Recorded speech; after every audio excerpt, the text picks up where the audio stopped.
Ma sœur m'avait volé mon identité et je l'ai découvert trop tard. Ma sœur était parfaite. C'était ce que ma mère disait. C'était ce que tout le monde disait. Et pendant 24 ans, j'ai cru que c'était vrai.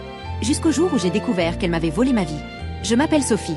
Et voici comment quelqu'un qui partageait mon ADN a réussi à me détruire complètement. Sophie et moi, on était jumelles. Pas identiques. Fratelles. Mais suffisamment proches pour qu'on nous confonde souvent. Ma mère disait toujours, Sophie est la gentille. Claire est la rebelle. Et c'était vrai, en quelque sorte. Sophie avait les meilleures notes. Elle était capitaine de l'équipe de volley-ball. Elle avait les meilleurs amis. Elle était aimée de tout le monde. Et moi, j'étais juste là. Pas mauvaise. Juste ordinaire. Et dans une maison où une fille était extraordinaire. Ordinaire signifiait invisible. Au collège, Sophie était devenue encore plus populaire. Elle avait un copain. Elle était dans les clubs. Elle allait à toutes les fêtes. Et moi, je lisais. J'écrivais. J'étais seule. Ma mère me disait souvent, pourquoi tu ne peux pas être plus comme Sophie? Et ça me blessait. Chaque fois.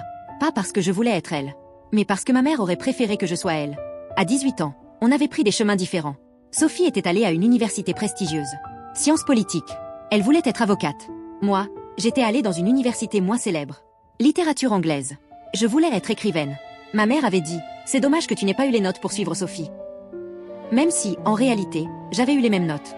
Mais j'avais choisi une université différente. À l'université, quelque chose avait changé pour moi. Je m'étais trouvée. J'avais découvert ma voix. J'écrivais. Beaucoup. Des histoires courtes. De la poésie. Des essais. Et j'étais devenue bonne. Vraiment bonne. Mes professeurs disaient que j'avais du talent.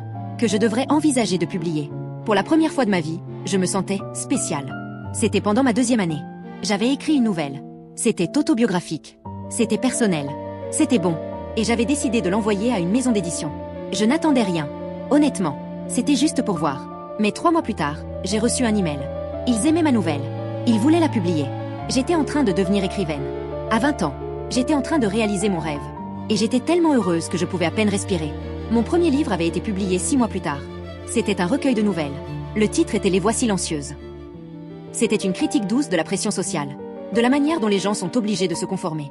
Et ça avait résonné avec les gens. Le livre avait eu des critiques positives. Des interviews à la radio. Une petite présentation en librairie.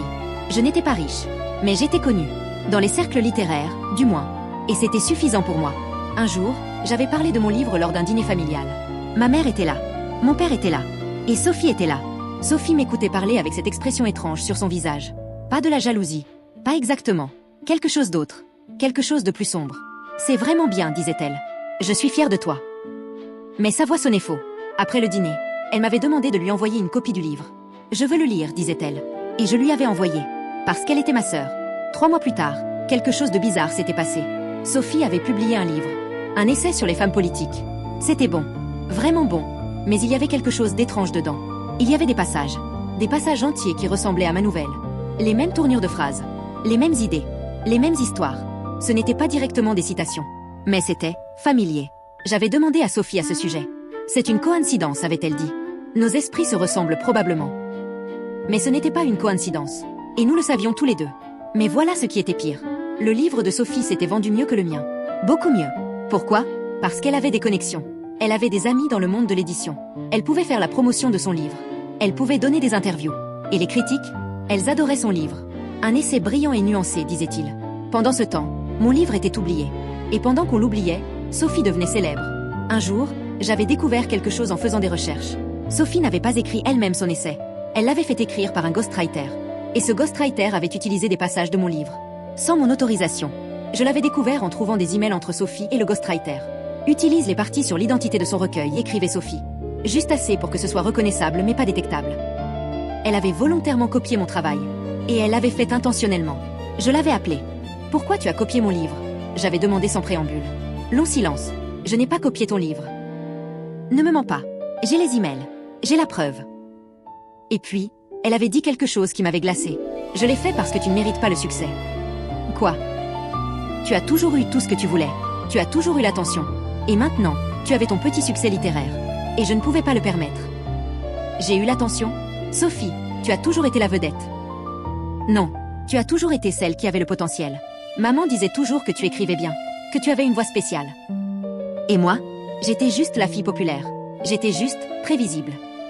Et là, j'avais compris quelque chose. Sophie m'enviait. Depuis le début, elle m'enviait. Et elle avait décidé de me détruire pour y remédier. J'avais poursuivi Sophie en justice. Pour plagiat. pour violation de droit d'auteur. Mais vous savez quoi? C'était impossible à prouver complètement. Parce que le ghostwriter avait été malin. Il avait changé assez de choses pour que ce soit pas une copie directe. C'était une inspiration. Une influence. Et les avocats de Sophie argumentaient que c'était normal que deux sœurs aient des idées similaires. Le procès avait duré 1 an. Et à la fin, j'avais perdu. Mais ça n'était que le début de la destruction. Parce qu'après ça, les choses s'étaient empirées. Sophie avait parlé aux médias. Elle disait que j'essayais de lui ruiner sa carrière par jalousie. Elle disait que j'écrivais des histoires déprimantes sans aucune valeur littéraire. Elle disait que j'essayais de voler son succès en la copiant. C'était complètement faux. Mais Sophie était convaincante. Et les médias l'aimaient.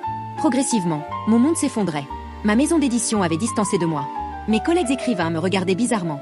On racontait que j'étais une plagiaire, que je volais les idées des autres. Les ventes de mon livre avaient chuté.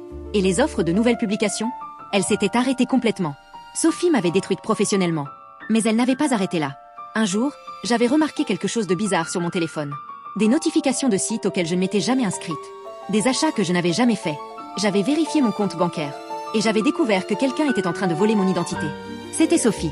Elle utilisait mon numéro de sécurité sociale. Elle ouvrait des comptes à mon nom. Elle s'était endettée au-dessus de ma tête. Et elle avait laissé les dettes dans mon nom. J'avais rapporté ça à la police. Et ça avait pris des mois pour que Sophie soit arrêtée. Des mois pendant lesquels ma vie était en enfer. Des appels de collecteurs de dettes. Des problèmes de crédit. Des conséquences légales. Et la pire partie? Quand Sophie avait été arrêtée, elle avait blâmé ça sur moi. Elle m'a forcé à le faire, disait-elle à la police. Je ne savais pas ce que je faisais. Elle me manipulait. Et ma mère? Même après tout ça, elle croyait Sophie. Claire, pourquoi tu fais ça à ta sœur? Demandait-elle. Sophie a plaidé coupable au vol d'identité.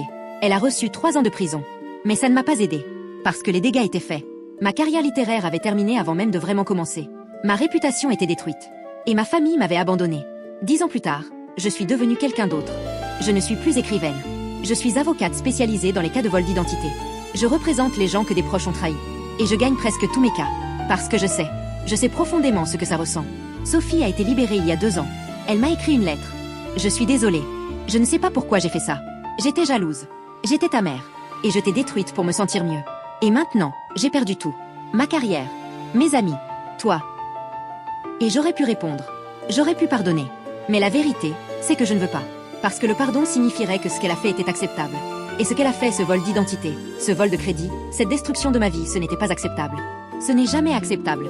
Ce que j'ai appris, c'est que la jalousie peut transformer quelqu'un en monstre. Que même les personnes qui partagent votre sang peuvent vous trahir. Et que parfois, le pardon n'est pas l'option. Parfois, vous devez juste survivre. Et continuer. Fin.